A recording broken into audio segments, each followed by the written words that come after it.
Graça e paz, meus irmãos. Vamos dar início ao nosso devocional. Tome a sua Bíblia no Evangelho de Lucas, capítulo 4, versículo do 16 ao 21.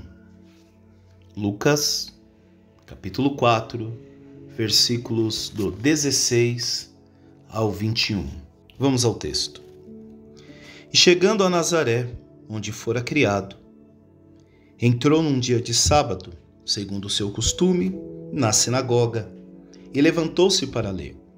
E foi-lhe dado o livro do profeta Isaías, e quando abriu o livro, achou o lugar em que estava escrito: O Espírito do Senhor é sobre mim, pois me ungiu para evangelizar os pobres, enviou-me a curar os quebrantados do coração, a pregoar liberdade aos cativos, dar vista aos cegos, e pôr em liberdade os oprimidos, a anunciar o ano aceitável do Senhor. E cerrando o livro, e tornando-o a dar ao ministro, assentou-se, e os olhos de todos na sinagoga estavam fitos nele. Então começou a dizer-lhes: Hoje se cumpriu esta escritura em vossos ouvidos. Amém, meus irmãos? Irmãos, nós precisamos entender alguns contextos. Aonde Jesus estava, em qual dia ele estava e o que ele estava fazendo. Primeiro, Jesus estava em Nazaré. E Nazaré era considerado pelos judeus, pelo povo ali da região, uma cidade insignificante. Primeiro porque ela era pequena, sem relevância política ou religiosa. Nazaré não foi mencionada no Antigo Testamento, nem nas tradições judaicas importantes. Nós vemos, por exemplo, que Miqueias, capítulo 5, versículo 2, fala de Belém, mas não fala de Nazaré. E na época de Jesus havia-se o costume de incorporar no nome da pessoa a localidade de onde ela vinha, por isso Jesus de Nazaré. Então Nazaré, as pessoas pensam às vezes que era uma cidade grandiosa, mas não era uma cidade pequena, pequeníssima. E é uma região muito desprezada. Nazaré ficava na Galileia, uma área considerada inferior pelas elites, principalmente as elites judaicas de Jerusalém da época. Os galileus eles tinham um sotaque muito forte, nós vemos isso em Mateus capítulo 26, no versículo 73, que é quando Pedro nega Jesus. Mateus capítulo 26, versículo 73. Olha o que acontece. E daí a pouco, aproximando-se os que ali estavam, disseram a Pedro: Verdadeiramente também tu és deles, pois a tua fala te denuncia. Aqui não tem nada a ver como falar como Jesus falava, ou trazer algo místico, espiritual na fala, não é isso. Eles tinham um sotaque. E eles eram vistos, reconhecidos como um povo menos sofisticado. A elite de Jerusalém via os galileus dessa forma. E aí, como eu acabei de falar, une o dado de que Nazaré não aparecia nos textos bíblicos. Belém apareceu em Miqueias capítulo 5, versículo 2. Olha o que diz. E tu, Belém, Éfrata, posto que pequena entre milhares de Judá, de ti me sairá o que será Senhor em Israel, e cujas saídas são desde os tempos antigos, desde os dias da eternidade. Belém significa Betlehem, do hebraico significa casa do pão. E é significativo Jesus vir de Belém, porque depois ele mesmo se denomina como o pão do céu, por isso que ele vem de Belém. Então, Jesus agora está na sua terra natal. E aonde Jesus está? Jesus está em uma sinagoga. Qual era o papel da sinagoga? Além de ser um local de ensino, meus irmãos, a sinagoga também era um espaço de debate. As pessoas estavam acostumadas a discutir, questionar os ensinamentos que ali eram lidos. Então era um lugar onde o povo se reunia e discutia textos bíblicos. Era um lugar também onde se julgavam causas judiciais. E a sinagoga nasce pós-exílio babilônico, porque os babilônicos invadem Israel, queimam a porta do templo, destrói os muros, destrói o templo de Israel. Quando os judeus voltam, não tem templo. Então eles começam a se reunir em pequenos grupos, que aí vem o nome de sinagoga, e que não tinha só o papel religioso. Então, nas sinagogas, tinha-se o costume dos cultos no sábado. E é por isso que Jesus, em um dia de sábado, que é sagrado para o judeu, um shabat, ele entra numa sinagoga. E é dado para ele um rolo das escrituras, tem esse dado. Porque a Bíblia não era como nós temos acesso, são rolos. Não era dividida por capítulos nem por versículos. E é apresentado por ele, por que é apresentado a ele? Porque tinha-se o ministro. Ninguém podia chegar na sinagoga e pegar um rolo na mão e falar, vou ler isso daqui. Não, as leituras eram intercaladas. Então ninguém chegava e falava, hoje eu vou ler isso daqui. Não, não era assim. Eram leituras intercaladas. E era dada por um ministro. E naquele sábado que Jesus está na sua terra natal, entra na sinagoga para ler o texto que mostra que Jesus tinha uma autoridade, era uma autoridade, Jesus era um rabino. Então era próprio dele fazer a leitura. É dado para ele justamente o livro do profeta Isaías, o capítulo 61. E que esse livro do profeta Isaías, o capítulo 61, que traz a revelação.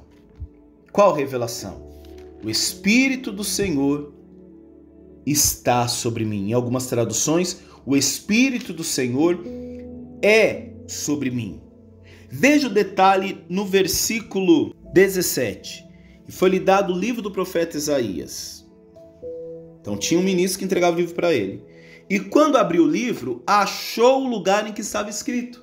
E aqui nós vemos o conhecimento, a intimidade que Jesus tinha com os textos bíblicos.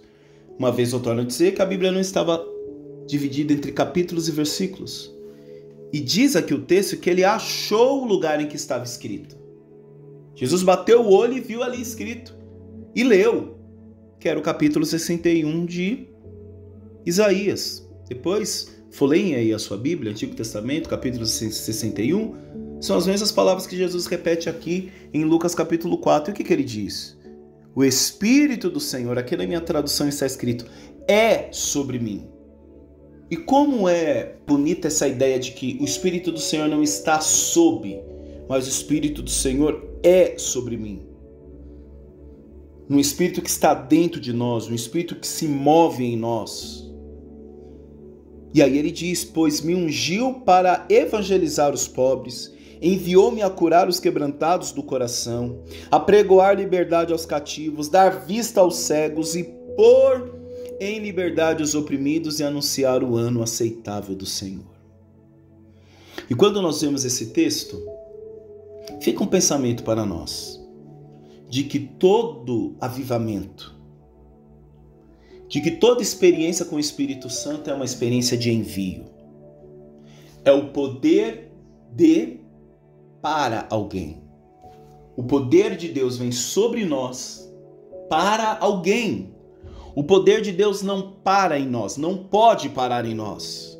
É poder sob para alguém. O Espírito do Senhor é sobre mim. Por quê? Pois me ungiu.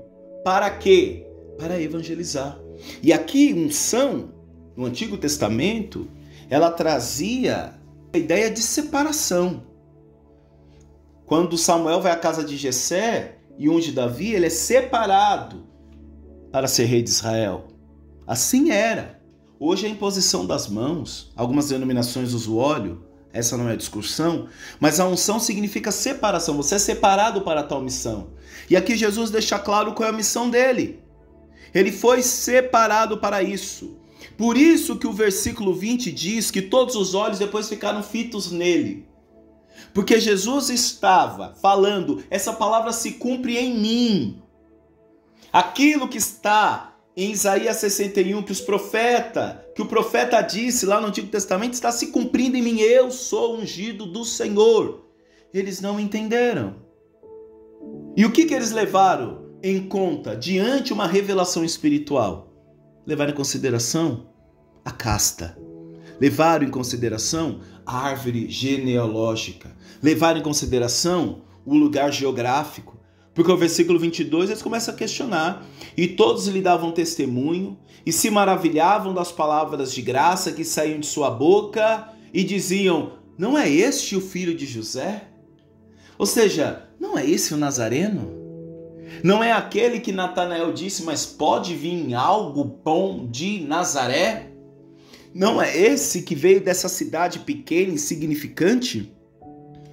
E muitas vezes, meus irmãos, nós perdemos a oportunidade de ser instrumento de Deus ou deixar que pessoas sejam instrumento de Deus por conta de detalhes geográficos. Às vezes nós perdemos a oportunidade de sentar com homens e mulheres de Deus por causa de denominação, por causa de placa, por causa do lugar que ela veio. O lugar de onde a pessoa veio fala mais do que ela é. Enquanto nós estamos olhando de onde a pessoa veio, nós estamos esquecendo que o Espírito é sobre a pessoa e que ela tem todas as ferramentas, ela foi ungida, ela foi separada para tal missão. E isso se estende para nós como igreja. O Espírito do Senhor é sobre mim, é sobre nós, é sobre a igreja. Nos ungiu. Para quê? Para ficarmos parados? Nos ungiu para nós falarmos para os outros, olha como sou ungido? Não, não. É aquilo que eu disse, poder sobrepara. Eu desconfio de um avivamento, de uma unção que não nos envia. Se o Espírito do Senhor está sobre nós, automaticamente ela nos unge para um propósito. E aí o versículo 18, para evangelizar os pobres, para curar os quebrantados de coração, a pregoar liberdade aos cativos. Olha isso, a pregoar liberdade aos cativos, porque às vezes nós não estamos em um cárcere, não estamos presos em quatro paredes, mas a nossa mente está cativa, dá vista aos cegos. Aqui não se trata só de uma deficiência física, mas vista espiritual, por liberdade os oprimidos. Quantas pessoas estão livres, mas estão oprimidas? A exemplo de Paulo e Silas, que estavam presos, mas estavam livres para adorar, e hoje nós estamos livres, mas a nossa adoração é presa, o nosso testemunho é preso, a nossa disposição em corresponder a essa unção que está em nós, corresponder a esse envio, corresponder a esse para, é pequena, é limitada. Essa unção é para anunciar o ano aceitável do Senhor. Por isso que eu comecei falando desses dados, aonde Jesus estava, o dia em que ele estava e fazendo o quê? Jesus era quem ele era, meu irmão. A palavra se cumpre nele, ele é a palavra, ele é o verbo encarnado. E eu preciso dizer para você, meu irmão e minha irmã, o Espírito do Senhor está sobre você. O Espírito do Senhor está sobre a tua casa. Há dons em você, a capacidade em você, a autoridade em você para evangelizar os pobres. Talvez você não é um erudito, talvez você não é alguém versado na Sagrada Escritura, ei, mas o Espírito Santo está sobre você. Creia nisso, acredite nisso, você é ungido para isso. Cristo é a raiz dessa unção. Através dele, meus irmãos, nós temos a autoridade, que é o Evangelho, é o poder de Deus. E quais pontos nós podemos aplicar através dessa palavra? Primeiro, reconheça a sua fidelidade em Cristo Jesus. Jesus sabia quem era e o que veio fazer. Da mesma forma, devemos lembrar que somos filhos de Deus e chamados para um propósito. Chamados para um propósito. João capítulo 1, versículo 12. Mas a todos quantos os receberam, deu-lhes o poder de serem feitos filhos de Deus, aos que creem no seu nome. Meu irmão, você tem pai. Você tem uma paternidade. Não negue essa paternidade. Você é filho de Deus. Segundo ponto, anuncie as boas novas. É isso que ele diz. Anunciar o ano aceitável do Senhor. Evangelizar os pobres. Evangelho significa boa nova. Então, um ponto para colocar em prática essa palavra de Lucas capítulo 4 é, assim como Jesus proclamou o evangelho, somos chamados a compartilhar essa mensagem. Aqui diz em Marcos capítulo 16, versículo 15: Ide por todo o mundo, pregar o evangelho a toda criatura. Terceiro ponto, cuidar dos necessitados. Jesus veio para libertar os cativos e dar vista aos cegos. Podemos ajudar os que sofrem ao nosso redor. Tiago capítulo 1, versículo 27, a religião pura e imaculada para com Deus. O Pai é esta: visitar os órfãos, as viúvas nas suas tribulações e guardar-se da corrupção do mundo. Olha o que Tiago está dizendo: a religião pura e imaculada. Imaculada é sem mancha. Imaculado significa sem mancha. Então qual que é a religião imaculada? É a religião que se volta para isso.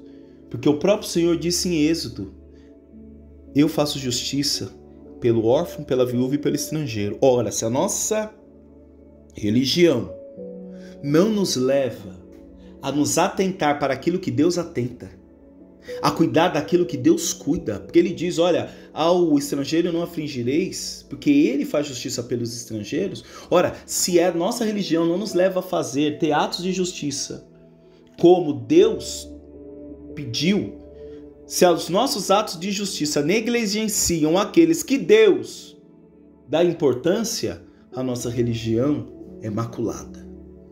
A nossa religião não é pura, é suja. Tem que mudar. E veja que o Espírito Santo é a unção que nós necessitamos para colocar em prática isso que Tiago no capítulo 1, versículo 27 está dizendo. Engana-se você que você é puro porque você dá 10% do dízimo, está com a sua roupa de crente, dentro de casa está ouvindo a playlist de todos os louvores que agora estão tocando em todas as igrejas. Não, isso não te faz uma pessoa pura. Estado de pureza, religião de pureza é essa daqui que Tiago está dizendo. E último ponto para nós observarmos, quarto ponto, viva no poder do Espírito Santo. Tudo que o Espírito Santo nos envia para fazer, a partir do versículo 18, são coisas que você não precisa de dinheiro. São coisas que você não precisa de influência. São coisas que você não precisa de ferramentas. Você precisa do Espírito Santo. Você precisa entender que o Espírito Santo, o Espírito do Senhor é sobre você e te ungiu para algo. Para algo. Então não é sobre desculpas, não é sobre falar, mas quando eu tiver isso eu vou fazer obra. Não, você já tem o Espírito Santo de Deus. Jesus iniciou seu ministério cheio do Espírito Santo. Para cumprirmos nosso chamado, precisamos estar cheios do Espírito Santo. Atos capítulo 1, versículo 8. Mas recebereis a virtude do Espírito Santo que há de vir sobre vós, e ser-me-eis testemunhas. A única forma de sermos testemunhas deste Deus é sendo cheios do Espírito Santo. Aí sim, nós vamos poder anunciar liberdade aos cativos, anunciar salvação aos oprimidos. E nós vamos poder evangelizar os pobres. Não é sobre se encher, não, é sobre estar cheio e transbordar o outro. Amém, meus irmãos? Vamos orar. Pai, nós te louvamos e agradecemos, Senhor, porque nós não estamos sós. O Senhor mesmo disse que deixaria conosco o Consolador, Pai. Aquele que nos acompanha em gemidos inexprimíveis, Pai. E nós pedimos, ó Pai, que o Teu Santo Espírito esteja conosco, caminhe conosco. Aqui foi dito e repetido, o Espírito do Senhor é conosco, Pai. Nos ajude, como a palavra de Gálatas diz, se o Espírito do Senhor é sobre nós, nos ajude a gerar frutos do Espírito, Pai. Frutos que testemunhem quem o Senhor é, Pai. É o que nós te pedimos no nome de Jesus. Amém. Forte abraço, meu irmão. Deus abençoe. E até amanhã. Fique com Deus. Tchau, tchau.